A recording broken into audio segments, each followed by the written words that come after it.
एक बार फिर भाग 6। शेखर प्रिया के घर आता है और उसे कहता है कि उसे फोन पर अनब्लॉक कर दे, नहीं तो वह उससे रोज मिलने आएगा। अब आगे वो टहलने के बाद अंदर आकर बेडरूम में लेट गई। फोन बजा तो शेखर का ही फोन था। उसने नहीं उठाया। जब दूसरी कॉल आई तो उसने उठा लिया। हेलो, अच्छा लगा जानकर कि तुम मेरे फोन का वेट कर रही थी, उसने हंसते हुए कहा। वो चुप रही। देखो, ये चुप्पी मुझे नाकाबिले बर्दाश्त है। लगता है कल तुमसे रूबरू होना पड़ेगा। बोलिए, मैं सुन रही हूँ। अच्छा, सच्ची सुन रही हो? वो जोर से हंस दिया। तो फिर मेरी हार्ट बीट सुनो। जब से तुम मुझे मिली हो, मेरे दिल की धड़कनें काबू नहीं रही है। मेरा दिल कहीं बाहर उछलकर तुम्हारे पास न आ जाए। अगर मुझे कुछ हुआ तो सारा इल्जाम तुम पर आएगा। पता नहीं तुम कब तक मुझसे दूर रहोगी। जानती हो, तुम हर रोज मेरे सपनों में आती हो और मुझसे कहती हो कि मुझसे मिलने कब आओगे। तभी तो मैं आज आया था। तुम एक काम करो, मेरा फोन टेप करके पुलिस में कंप्लेन कर दो। मैं चाहता हूँ कि मेरी दीवानगी दुनिया देख ले। मुझे नींद आ रही है। मेरी जान, मोहब्बत के बाजार में ये हीरा कौड़ियों के भाव बिक रहा है। हाथ से मत जाने देना। वो हंस दिया। Okay, good night, sweet dream. सिर्फ मेरे सपने देखने की इजाजत है तुम्हें। प्रिया ने झुंझलाकर फोन रख दिया। ना समझ इंसान अभी यहाँ पर इतना कुछ बक बक करके गया था, फिर फोन भी कर दिया। कहता है मेरा फोन टेप करके पुलिस में दे दो और मेरे साथ तुम भी बदनाम हो जाओ। तुम्हारे पोस्टर भी सारे शहर में चस्पा हो जाए। तुम्हारा नाम भी न्यूज़पेपर में छप जाए। अमीर लोगों को फर्क नहीं पड़ता, ऐसी न्यूज़ तो उनके लिए गोल्ड मेडल होती है। पर मुझे ऐसा गोल्ड मेडल नहीं चाहिए जिसका जवाब देना मुझे भारी पड़ जाए। अब तो सारी गलियां भी खत्म हो गई है मेरे पास। वो गुस्से में भुनभुनाती हुई सोचने लगी, पता नहीं किस लड़की की किस्मत फूटेगी जो इसकी बीवी बनेगी। सोचते सोचते उसे नींद आ गई। गजब की वो उसके सपने में भी प्रकट हो गया था, उसे अपनी बाहों में समेटे हुए। और इससे भी हैरत अंगेज बात ये थी कि वो उसकी बाहों में खुश नजर आ रही थी। उसकी नींद खुल गई। उसके दिल की धड़कनें तेज हो ईश्वर करे कि ये भयानक सपना सपना ही रहे। मैं उसे बर्दाश्त नहीं कर सकती। अगले दिन सुबह उठी, देर से उठी, संडे था। नाश्ते के बाद बैठी हुई थी तो कविता का कॉल आया। हे लकी गर्ल्स, कैसी हो? ऐसा भी क्या लक है मेरा, उसने हंसते हुए कहा। शेखर ने कहा कि वो तुम्हें प्यार करने लगा है और तुम भी उसे पसंद करती हो। व्हाट? वो आसमान से गिर पड़ी। व्हाट क्या? मानना पड़ेगा, तेरी चॉइस बहुत अच्छी है। मैं तेरे लिए बहुत खुश हूँ। चल, बाद में बात करती हूँ। उसने बम फोड़कर फोन रख दिया। अच्छी चॉइस माई फुट कहता है कि मैं उसे पसंद करती हूँ। उसे सोचकर ही गुस्सा आ गया। अभी मिल जाए तो मुंह नोच लूंगी। इतने में मालती आई। मेम साहब, दिन में क्या बनाऊं? कुछ नहीं मालती, मैं बाहर जा रही हूँ, शायद शाम तक लौटूंगी। तुम खा लेना, किचन समेट कर घर चली जाना। वो बिस्तर पर औंधे मुंह लेट गई। आज उसे बहुत बोरियत महसूस हो रही थी। बोरियत दूर करने के लिए उसने शॉपिंग करने का फैसला किया। वॉकिंग करके जाऊंगी, बहुत दिनों से वॉकिंग नहीं की है। शॉपिंग तो नाम मात्र की ही होगी, बस पैदल चलना हो जाएगा। आज मौसम बहुत खुशगवार है, अच्छी धूप है। तैयार होकर वो मार्केट के लिए निकल गई। सड़क के किनारे देवदार के ऊंचे ऊंचे पेड़ बहुत खूबसूरत लग रहे थे। बारिश के बाद सड़कें धुली हुई महसूस हो रही थी। आज हवा में अजीब सा ताजापन था। उसने एक गहरी सांस खींचकर फेफड़ों में भर ली। घर से बाहर निकलकर उसे अच्छा महसूस हो रहा था। ये मेरा अपना शहर है। आंखें बंद करके सड़क के किनारे अकेले में एक पेड़ से टेक लगाकर खड़ी हो गई। वो चुपचाप प्रकृति को महसूस कर रही थी। सच में जिंदगी इन पेड़ों के बिना कुछ भी नहीं है। कितना खूबसूरत है सब। वो अपनी पिछली जिंदगी के बारे में सोचने लगी। अब है एक बार फिर उसे याद आ गया था जो उसके दिलो दिमाग में कड़वाहट घोल गया। क्या सब लोग ऐसे ही होते हैं? क्या प्यार का कोई मोल नहीं होता? सब भावनाओं से खेलते हैं। जिसे कभी मैं प्यार करती थी वो मेरी इज्जत से खेलना चाहता था।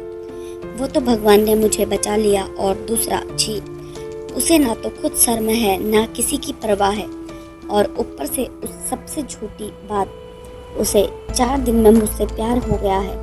वो तो कुछ दिन साथ घूमकर छोड़ने वालों में से एक है। दुख से उसकी आंखें भर आई। मैं भी कहाँ उसके बारे में सोचने लगी। कौन सा मैं उसे प्यार करती हूँ। उसके हजार झूठा कहीं का। चल प्रिया, तू अपने लिए अकेले ही काफी है, किसी से भी कोई उम्मीद मत करना। उसके दिमाग पर एक बोझ सा हो गया था। भारी कदमों से चलते चलते उसका मन उदास हो गया। जिंदगी अजीब सी हो गई है। ऑफिस से घर, घर से ऑफिस, घर में रहकर भी क्या करूं। शाम घर आने लगी थी।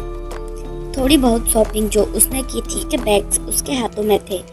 ठंड भी बढ़ गई थी। पहले सोचा कि रिक्शा कर लूं, पर फिर वो जल्दी जल्दी चलने लगी जिससे जल्दी से घर पहुंच जाए। अपने ध्यान में खोई हुई वो चली जा रही थी कि बगल में गाड़ी आकर रुकी। शेखर ही था।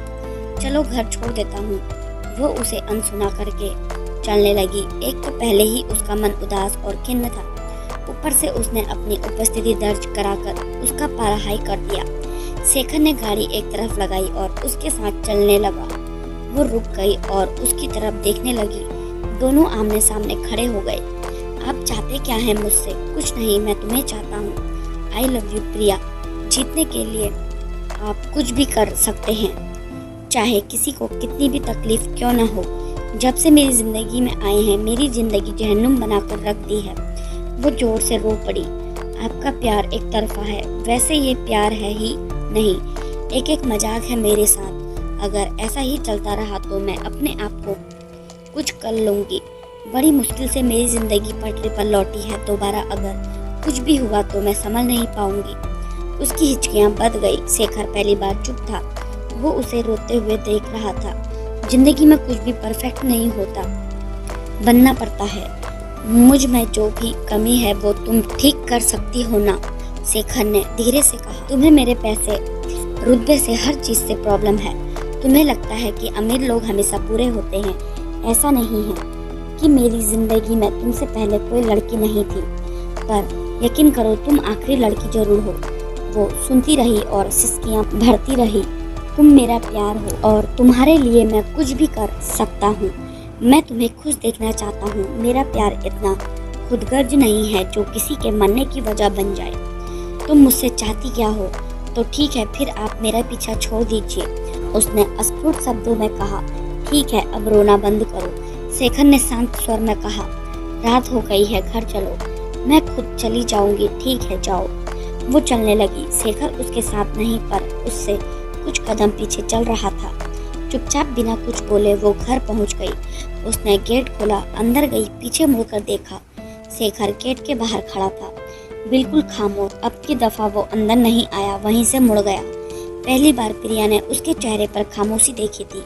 एक अजीब सा भाव उसके चेहरे पर महसूस किया था। वह अंदर आई। आज उसके भीतर भी कुछ सुना हो गया था। कुछ देर चुपचाप सोफे पर बैठ गई। सोचती रही कि आज मैंने सब कुछ ठीक कर दिया है, पर शायद वो नहीं समझ रही थी कि प्यार उसके दरवाजे तक चलकर खुद आया था और उसने उसे वापस लौटा दिया था। आज उसका कुछ खाने का मन नहीं था। पानी पी चुपचाप लेटी रही। आज न कोई फोन कॉल, न कोई मैसेज, कुछ नहीं आया। काफी देर तक उसे नींद नहीं आई। सोई तो सुबह जब उठी सबसे पहले फोन चेक किया। कुछ ऑफिस के मैसेज थे, वो उसने 2 बार चेक किया। फिर अपने आप से पूछा कि फोन में मैं क्या ढूंढ रही हूँ। आज उसका मन किसी काम में नहीं लग रहा था। ऑफिस से छुट्टी लेकर घर पर ही रह गई। मालती घर का काम कर रही थी। उसने पूछा, मेम साहब आपकी तबीयत तो ठीक है? हाँ, क्यों, क्या हुआ? आप इतनी चुपचाप नहीं रहती है, इसलिए पूछा। वो चुपचाप सोफे पर लेट गई। सोचने लगी। सारा दिन शेखर के बारे में सोचने का काम खत्म हो गया। कल रात वो मेरे साथ होने के बावजूद भी मेरे साथ नहीं, मेरे पीछे था। इतना कुछ सुनाने के बाद भी वो मुझे घर तक छोड़कर गया, पर कल उसके चेहरे पर अजीब सी खामोशी थी। वो सचमुच ऐसे अच्छा नहीं लगता।